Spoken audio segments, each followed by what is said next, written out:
உங்கள் பிஸ்னஸ்க்கு WhatsApp store பெஸ்ட்டா இல்லை இ-காமர்ஸ் பெஸ்ட்டா? டீட்டெயிலாக எக்ஸ்பிளைன் பண்ணுறேன், இந்த வீடியோ ஃபுல்லாக பாருங்கள். ஸோ அதுக்கு முன்னாடி கான்வர்சேஷன் ஃபஸ்ட் காமர்ஸ்க்கும் ஸ்டோர் ஃபஸ்ட்டு காமர்ஸ்க்கும் டிஃப்ரென்ஸ் என்னன்னு தெரிஞ்சுக்கலாம். கான்வர்சேஷன் ஃபஸ்ட் காமர்ஸுங்கிறது நீங்கள் இனிஷியேட் பண்ண கான்வர்சேஷனால் உங்கள் கஸ்டமர் உங்கள் ப்ராடக்டை பர்ச்சேஸ் பண்ணாங்க அப்படின்னா அது conversational first commerce.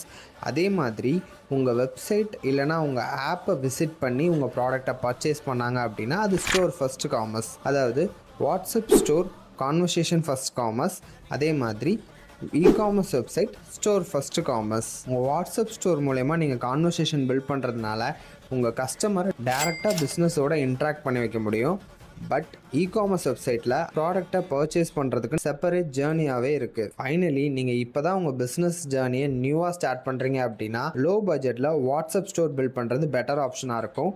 At the same time existing brand வச்சு ரன் பண்ணிட்டு இருக்கீங்க, உங்கள் பிஸ்னஸை ஸ்கேல் பண்ணணும் அண்ட் உங்கள் பிராண்ட் வேல்யூவை இம்ப்ரூவ் பண்ணணும்னு நினச்சிங்கன்னா இ-காமர்ஸ் தான் பெஸ்ட் ஆப்ஷன். உங்களுக்கு ஃபர்தராக ஏதாவது டவுட்ஸ் இருந்துச்சு அப்படின்னா கீழே கமெண்ட் செக்ஷனில் கேளுங்க, கண்டிப்பாக ரிப்ளை பண்ணுறேன்.